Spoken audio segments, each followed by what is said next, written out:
ما قاله صلى الله عليه وسلم في خطبة الوداع. فهل نحن من الذين يقولون سمعنا وأطعنا؟ وقوله تعالى: يا أيها الناس إنا جعلناكم شعوبا وقبائل لتعارفوا إن أكرمكم عند الله أتقاكم. فلتكن الأخوة الإيمانية رابطة كل مسلم مع إخوانه، وليسعى كل واحد منا حسب منصبه وطاقته ومستواه العلمي والفكري والروحي لجعلها سلوكا عمليا في حياته اليومية ليرضي بها ربه ويقوي بها صفه ويحفظ بها أمته ومجتمعه ووطنه.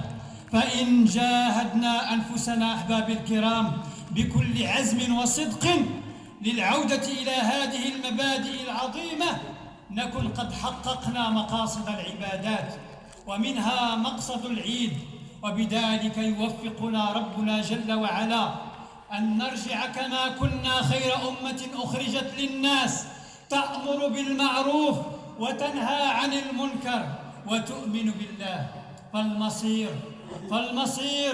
فالمصير المحتوم على كل مخلوق أحبة الكرام بعد هذه الدنيا الفانية مصيرنا كلنا هو لقاء الله، وهناك يحق قول الله عز وجل: من عمل صالحا فلنفسه ومن أساء فعليها ولا تزر وازرة وزر أخرى وما كنا معذبين حتى نبعث رسولا.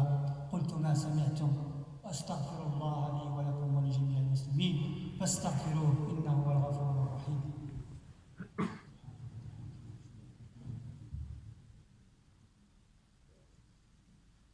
الحمد لله رب العالمين والعاقبة للمتقين ولا عدوان إلا على الظالمين، والصلاة والسلام على أشرف المرسلين وعلى آله وأصحابه أجمعين. Chers adorateurs et adoratrices en Allah Azza wa Jal, nous vivons en ce moment des jours grandioses, comme nous avons vécu auparavant des jours précieux, bienheureux. Bienheureux celui ou celle qui en aura profité pour agréer la satisfaction d'Allah et bénéficier des généreuses récompenses de son Créateur.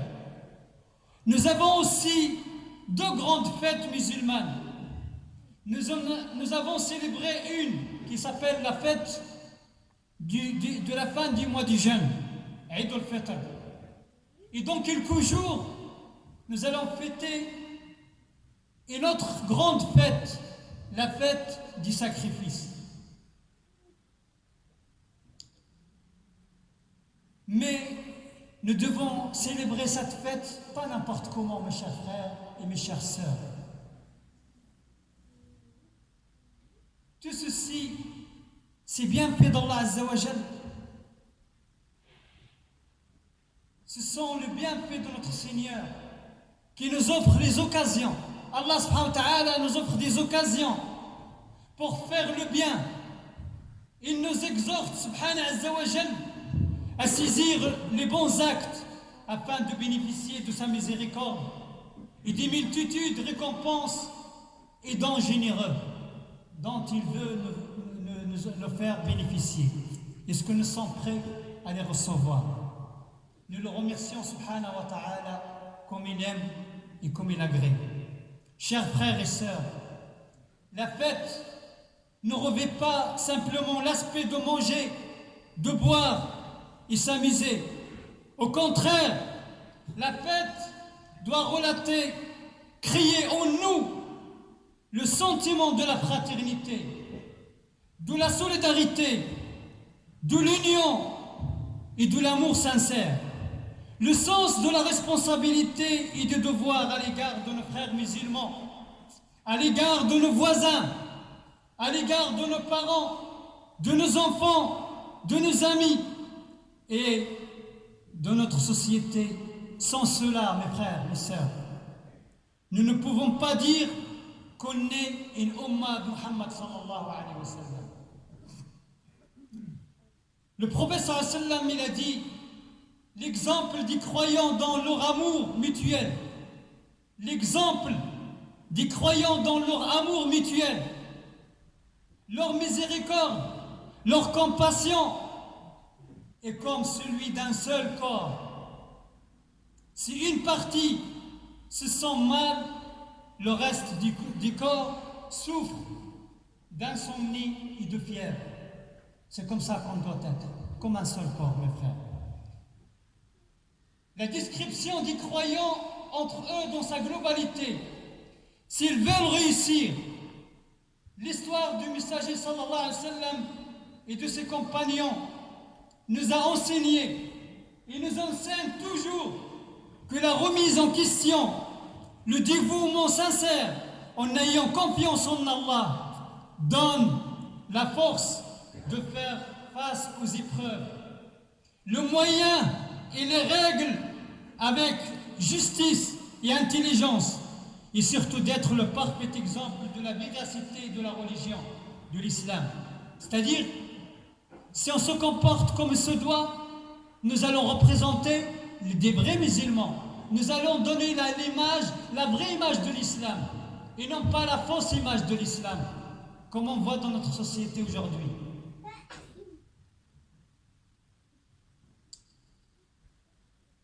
Le parfait exemple de la véracité de la religion de l'islam vécue et pratiquée au quotidien des musulmans. Mais aujourd'hui, sommes-nous dans ce cas de figure, mes frères, mes sœurs? Je ne le crois pas. Car comment voulez-vous qu'on le soit alors qu'on est encore dans l'égoïsme total? On se préoccupe que de notre personne et à notre guise, non comme il veut, Allah subhanahu wa ta'ala. Nos cœurs sont envahis par l'amour du pouvoir, sans en être dignes et compétents, par la jalousie, par la rancune, par la préférence familiale ou ethnique, par notre mauvais comportement qui ne correspond pas au principe de l'islam. Et surtout, nous passons notre temps libre à aborder des sujets importants ou sans importance, mais sans chercher à apporter les solutions. Nous remplissons nos cercles à calomnier et à médiser les uns les autres au lieu d'apprendre une science bénéfique, de lire ou d'écouter le Coran, de lire ou d'écouter ou d'apprendre un hadith, ou enseigner ou apprendre un savoir, visiter un malade, apporter son aide à celui qui en a besoin. Car le rôle du musulman, mes frères, mes sœurs, car le rôle du musulman, de la musulmane, et surtout durant les fêtes, c'est de renforcer les liens avec tous ses frères et sœurs, renforcer la communication entre les créatures, en étant sincère, loyal, fidèle, véridique et honnête, et en étant bon envers le monde entier. Cela, mes frères en Allah, seul le musulman digne de ce nom et qui est doué de vertu et d'intelligence peut le découvrir et peut le comprendre.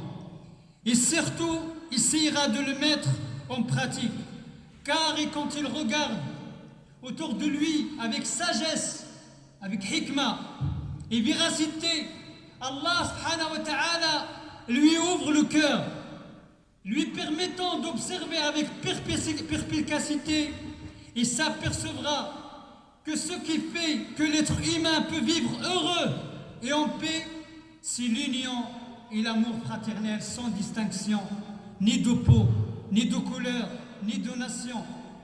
Et les pèlerins, mes frères, mes sœurs, représentent le parfait exemple, car ils portent la même tenue, de la même couleur, se dirigent vers la même qibla, comme nous, prononcent les mêmes invocations.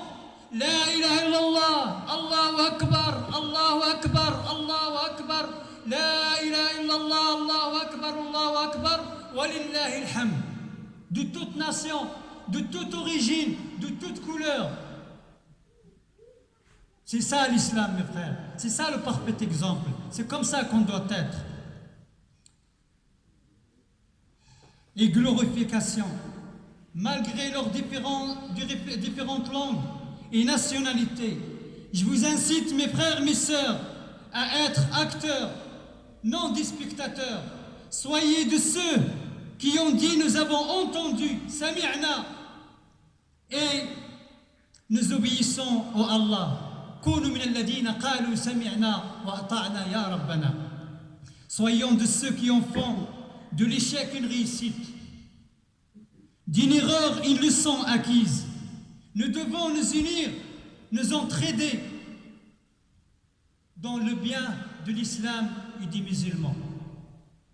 J'espère qu'on aura compris le discours et qu'on fera l'effort de le pratiquer et non pas de dire j'ai écouté le khutbah de Jumu'ah, Allahu Akbar, après la prière, salam alaikum, à la prochaine, au prochain vendredi. Non. J'espère de tout cœur, mes frères. Je suis en train de prendre du temps, de votre temps, excusez-moi, mais je vous parle avec sincérité. Réfléchissez. Nous ne savons pas qui c'est qui va partir d'ici une minute, d'ici une heure, d'ici un jour, d'ici un mois. Posons la question, comment voulons rencontrer Allah? Posons-nous la question, comment voulons rencontrer Allah? Est-ce que nous voulons aller au paradis ou nous voulons autre chose? Est-ce que nos corps sont prêts à subir l'enfer? Chacun de nous se connaîtra seul. On ne peut pas, moi je ne suis pas dans... Il n'y a qu'Allah qui nous connaît, qui connaît ce qu'il y a dans nos cœurs. Mais il est de mon devoir. Les frères, ils m'ont appelé à être parmi vous. Il y a des frères qui ont la science mieux que moi. Ce n'est pas avec fierté que je suis entre vos mains. C'est une responsabilité. Et je profite de cette occasion pour vous exhorter. أحثكم أن تدينوا أنفسكم كما قال عمر بن الخطاب رضي الله عنه حاسبوا أنفسكم قبل أن تحاسبوا وزنوا أنفسكم قبل أن توزنوا. بازال الوقت عندنا. Nous avons encore le temps de nous repentir. اللهم علمنا ما ينفعنا وانفعنا بما علمتنا وزدنا علما. اللهم اجعلنا من المتحابين فيك واجعلنا من المتناصحين فيك واجعلنا من المتجالسين فيك واجعلنا من المتزاورين فيك إلى أن نلقاك وأنت راض عنا. اللهم ألف بين قلوبنا اللهم ألف بين قلوبنا وانزع كيد الشيطان من بيننا ووحد كلمتنا ووحد صفوفنا. اللهم انصرنا على من عادانا. اللهم لا تشمت بنا عدوا ولا ظالما. اللهم كن مع إخواننا المنكوبين في كل مكان وكن مع إخواننا المظلومين في كل مكان. اللهم يا ربي انزع كيد الشيطان من قلوبنا. اللهم اجعلنا من المتسامحين من المتناصحين من المتجالسين خالصا لوجهك الكريم الذين يحبونك ويحبون رسولك ويحبون لقياك إلى أن نلقاك وأنت راض عنا يا رب العالمين. اللهم اغفر لوالدينا وارحمهما كما ربيانا صغارا. اللهم اصلح أولادنا وأولاد المسلمين وبناتنا وبنات المسلمين ونساءنا ونساء المسلمين. اللهم من كان حيا فبارك له في حياته إلى أن يلقاك وأنت راض عنه ومن كان ميتا فانقله من ضيق اللحود إلى ظل ممدود وماء مسكوب وفاكهة كثيرة لا مقطوعة ولا ممنوعة وفرش مرفوعة. ربنا آتنا في الدنيا حسنة وفي الآخرة حسنة وقنا عذاب النار. وصل اللهم على سيدنا محمد في الأولين وصل على سيدنا محمد في الآخرين وصل على سيدنا محمد في الملأ عندك إلى يوم الدين صلاة تنجينا بها من جميع الأهوال والآفات وتقضي لنا بها جميع الحاجات وتطهرنا بها من جميع السيئات وترفعنا بها عندك على الدرجات وتبلغنا بها أقصى الغايات من جميع الخيرات في الحياة وبعد الممات برحمتك يا أرحم الراحمين يا رب العالمين. سبحان ربك رب العزة عما يصفون وسلام على المرسلين والحمد لله رب العالمين. وقوموا إلى صلاتكم يرحمكم الله.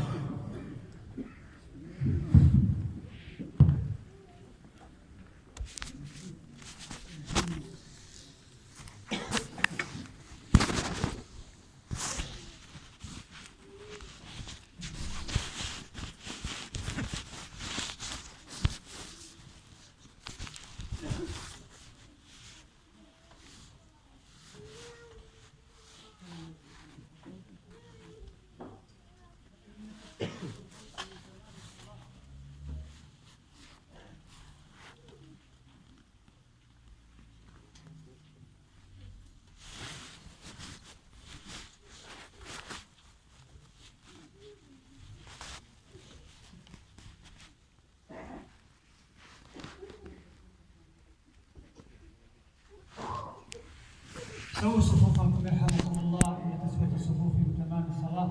وصلوا صلاة المودع، ولا تنسوا إخوانكم بالدعاء فإنهم محتاجون. فمعنا المنكوبين ومعنا المظلومين ومعنا المحتاجين ومعنا المرضى ومعنا الموتى، لا تنساهم في دعائكم، جزاكم الله خير. الله أكبر الله أكبر، أشهد أن لا إله إلا الله، أشهد أن محمدا رسول الله. حي على الصلاة، حي على الفلاح، قد قامت الصلاة قد قامت الصلاة. الله أكبر الله أكبر، لا إله إلا الله.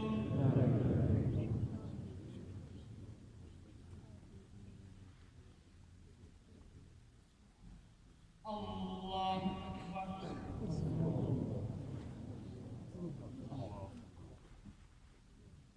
الحمد لله رب العالمين، الرحمن الرحيم، مالك يوم الدين، إياك نعبد وإياك نستعين، اهدنا الصراط المستقيم، صراط الذين أنعمت عليهم غير المغضوب عليهم ولا الضالين.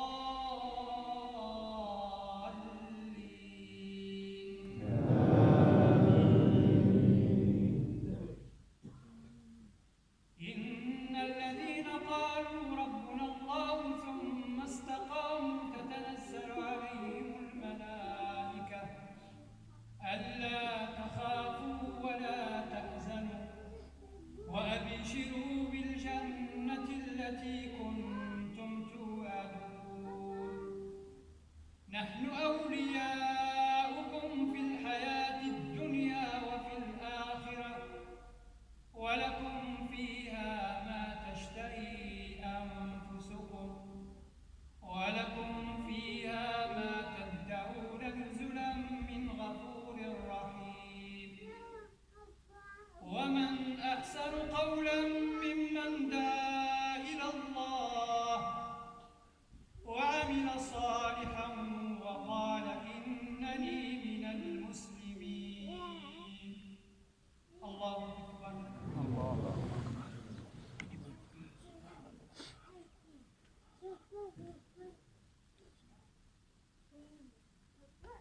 سمع الله لمن حمده. الله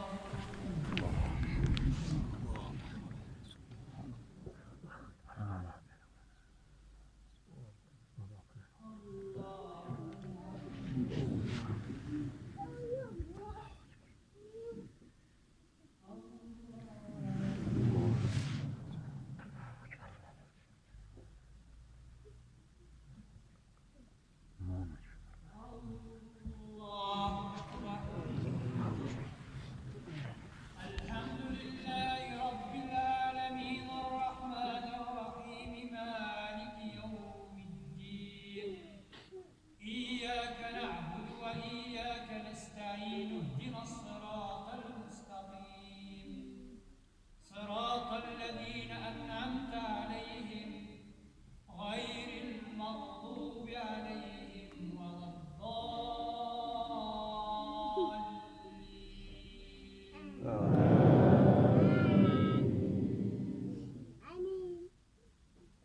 يا أيها الإنسان ما غرك بربك الكريم الذي خلقك فسواك فعدلك في أي صورة ما شاء ركبك. كلا بل تكذبون بالدين وإن عليكم لحافظين كراما كاتبين يعلمون ما تفعلون.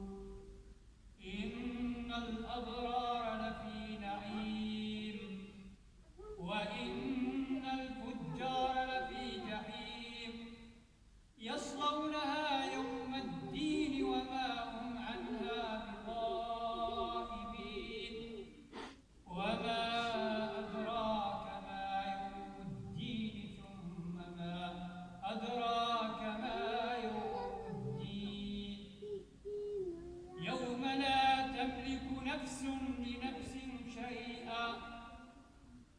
والأمر